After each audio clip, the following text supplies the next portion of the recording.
Hey everyone, I want to talk about Dr. Seuss, who actually allowed me the ability to read as a child.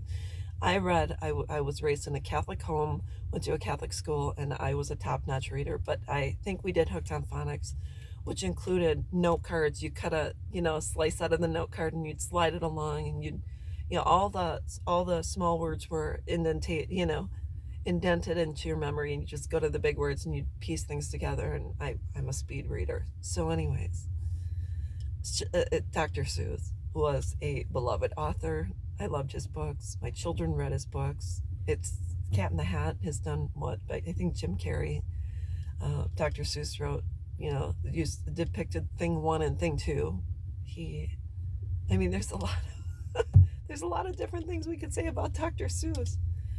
And when you look at all authors, there's always a subliminal message to every book and every movie and every song. And if we are going to ban Dr. Seuss books, we have to start looking at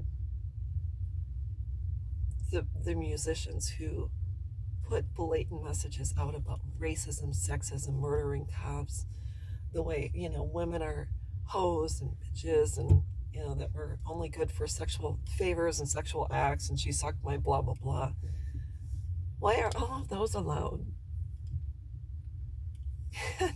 Still on the radio. And sure, they might bleep out a word or two in the song, but why are we removing Dr. Seuss and allowing other messages to be seen, heard, and viewed by our children?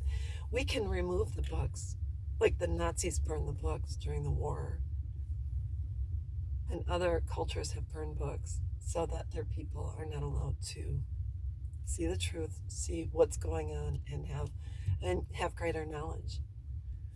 Well, why are we going in this direction? I don't understand. Are we going to ban Eric Carle, the author of The Very Hungry Caterpillar? I'm sure there's maybe we can ban Eric Carle because maybe the caterpillar got fat, too fat to eat, too fat to continue. Is that a subliminal message? How about Shel Silverstein?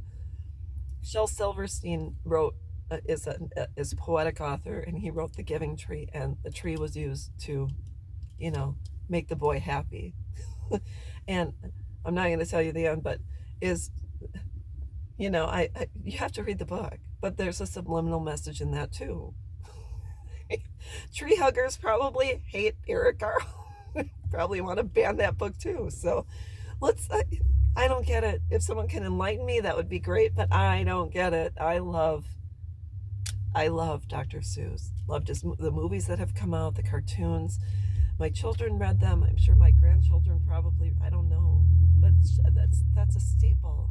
That's how I learned. It's through repetition. See, Dick, Run. That's not Dr. Seuss, but think about it. Even if we remove these books and ban them, it does not mean our children are not going to be exposed to them. You might ban them, but their friends' moms might have these books. They might, whatever, they might accidentally pick them up.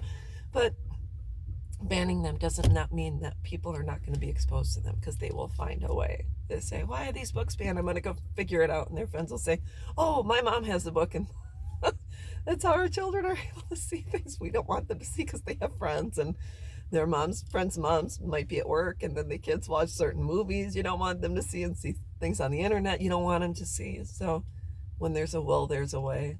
I'm sorry, Dr. Seuss. I love your work, but if there's a will, there's a way, and you will never, ever go away.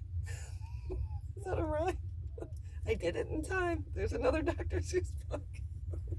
So anyways, as usual, I think you guys are great. I think I'm great.